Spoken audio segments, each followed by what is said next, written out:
नमस्कार मित्रों, अयोध्या दर्पण में आपका स्वागत है। 2027 का चुनाव जैसे जैसे नज़दीक आ रहा है, यूपी की सारी पार्टियों ने अपनी तैयारी शुरू कर दी है। उसमें से मुख्य विपक्षी पार्टी समाजवादी पार्टी, जो कि सत्ता 2027 के बाद से सत्ता में नहीं आई है, फिर सत्ता हासिल करने के लिए आतुर है। अपने पीडीए के फार्मूले के तहत जो 2024 में खूब चला, जिसमें 80 में से 7 सीट जीतने 80 में से 37 सीटें जीतने में समाजवादी पार्टी और 6 उसके सहयोगी दल कांग्रेस पार्टी कामयाब रही, जिसमें से 7 सीटों पर सिर्फ कुर्मी बिरादरी के कैंडिडेट जीते। 2024 के लोकसभा चुनाव में अगर देखा जाए तो उत्तर प्रदेश में 11 सांसद केवल कुर्मी बिरादरी से जीते।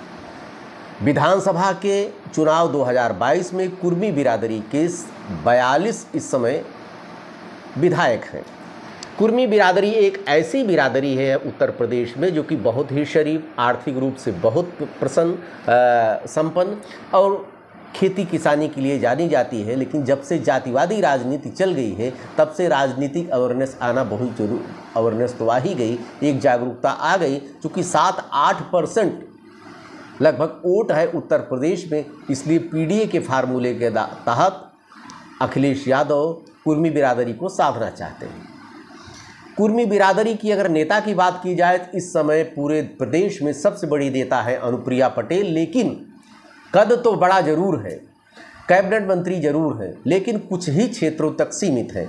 अलग अलग क्षेत्रों में कुर्मी बिरादरी के नेता ज़बरदस्त हैं, जैसे लालजी वर्मा आपके अम्बेडकर नगर में देख लीजिए, जो वर्तमान सांसद हैं। ऐसे ऐसे बहुत से नेता हैं जो कि अपने अपने क्षेत्रों में उनकी चलती है। अब हम शुरू करते हैं कि किन नेताओं को समाजवादी पार्टी 2027 में टिकट देगी। करीब 20 नेता इस समय दिखाई पड़ रहे हैं कांग्रेस कुर्मी बिरादरी के, जिनको कि समाजवादी पार्टी टिकट देने जा रही है। 1-8% भले, 1-2 लोग भले कटे, बाकी बढ़ सकते हैं, कम नहीं हो सकते हैं 20 से, चूँकि पीडीए के फार्मूले के तहत समाजवादी पार्टी चल रही है। नंबर 1 पर आते हैं राकेश वर्मा। बेनी प्रसाद वर्मा संस्थापक सदस्य समाजवादी पार्टी मुलायम सिंह के ज़माने में।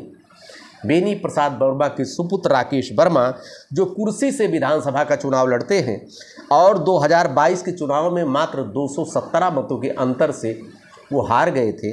अब की बार उनको टिकट मिलना तय है। ये भी संभव है कि उनकी बेटी श्रेया वर्मा को भी टिकट दे दिया जाए, क्योंकि गोंडा का बहुत मजबूती से चुनाव उन्होंने 2024 का लड़ा, हालांकि हार गई। तो श्रेया वर्मा और राकेश वर्मा दोनों को समाजवादी पार्टी टिकट दे सकती है। नंबर 2 पर आती है पल्लवी पटेल। पल्लवी पटेल अनुप्रिया पटेल की बहन है, समाजवादी पार्टी से ताल्लुक़ रखती है। हालांकि बीच में समाजवादी पार्टी से इनके रास्ते में खटास आई थी, लेकिन मामला फंसेगा कि ये अपने सिंबल पर चुनाव लड़ेगी या समाजवादी पार्टी के टिकट पर चुनाव लड़ेगी, क्योंकि सिराथू से ये विधायक हैं केशव प्रसाद मौर्य को जैसे दिग्गज नेता प्रदेश भारतीय जनता पार्टी के उप मुख्यमंत्री को हराकर ये चुनाव जीती हैं। पल्लवी पटेल का समाजवादी पार्टी से या तो अपने सिंबल पर या समाजवादी पार्टी के सिंबल पर चुनाव लड़ना लगभग तय है। उसके बाद नंबर 2 पर आते हैं नरेंद्र सिंह वर्मा। नरेंद्र सिंह वर्मा 4-5 हज़ार वोटों से हारे थे, लेकिन अब की बार समाजवादी पार्टी इनको टिकट जरूर देगी। उसके बाद मित्रों आते हैं डॉक्टर सुनील सिंह पटेल। चुनार विधानसभा से शिक्षक हैं और चुनार विधानसभा की ये विशेषता है कि वहाँ पर 1,40,000 के लगभग पटेल बिरादरी के वोटर हैं। इसलिए डॉक्टर सुनील सिंह पटेल का दावेदारी मजबूत है और चुनार में पीडीए फार्मूले के तहत ये चुनाव जीत भी सकते हैं। नंबर 5 पर आते हैं आशुतोष वर्मा जी। आशुतोष वर्मा लखनऊ शहर से चुनाव लड़ना चाह रहे थे, लेकिन इनका ऐन मौके पर टिकट काट दिया गया। रवि प्रसाद मल्होत्रा को टिकट दे दिया गया, इसलिए चुनाव नहीं लड़ पाए। लेकिन 2024 में ये चुनाव अवश्य लड़ेंगे। हालांकि रवि प्रसाद मल्होत्रा भी हार गए, चूँकि उनका मुकाबला राजनाथ सिंह भाजपा के कद्दावर नेता और वर्तमान के रक्षा मंत्री से था। उसके बाद आते हैं मित्र अशोक पटेल। अशोक पटेल ये फतेहपुर से पूर्व सांसद रह चुके हैं, टिकट चाह रहे थे लेकिन ऐन मौके पर इनका टिकट काट दिया गया और प्रदेश अध्यक्ष को पाल बिरादरी को यहाँ से चुनाव लड़ा दिया गया। लेकिन अब की बार 2027 में इनको विधानसभा का चुनाव अवश्य लड़ाया जाएगा। उसके बाद आते हैं डॉक्टर आर के वर्मा। डॉक्टर आर के वर्मा रानीगंज के विधायक हैं, प्रतापगढ़ से, बहुत कदवार चेहरा है, इनको भी समाजवादी पार्टी टिकट देगी। उसके बाद आते हैं राम सिंह पटेल। राम सिंह पटेल को पट्टी प्रतापगढ़ से चुनाव इनको लड़ाया जाएगा। एक कैबिनेट मंत्री मोती सिंह को हराकर इन्होंने चुनाव जीता था और 2017 में हार गए थे, 22 में ये विधायक बन चुके हैं। उसके बाद आती हैं छाया वर्मा। डॉक्टर छाया वर्मा को अगर बात की जाए तो ये जलालपुर के से इनको लड़ाया जाएगा। वर्तमान में अंबेडकर नगर के सांसद लालजी वर्मा की ये बिटिया हैं। अब की बार ही इनको कटेहरी से चुनाव लड़ने की बात चल रही थी लेकिन चुनाव नहीं लड़ी और वहाँ पर समाजवादी पार्टी को हार का मुंह देखना पड़ा। उसके बाद आते हैं दूधनाथ पटेल फाफामऊ। दूधनाथ पटेल फाफामऊ, फूलपुर, कहीं से भी चुनाव लड़ाए जा सकते हैं।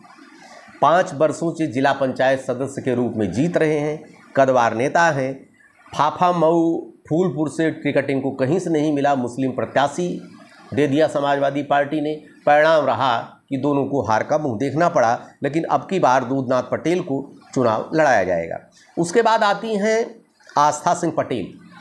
आस्था सिंह पटेल चायल विधानसभा से आती हैं।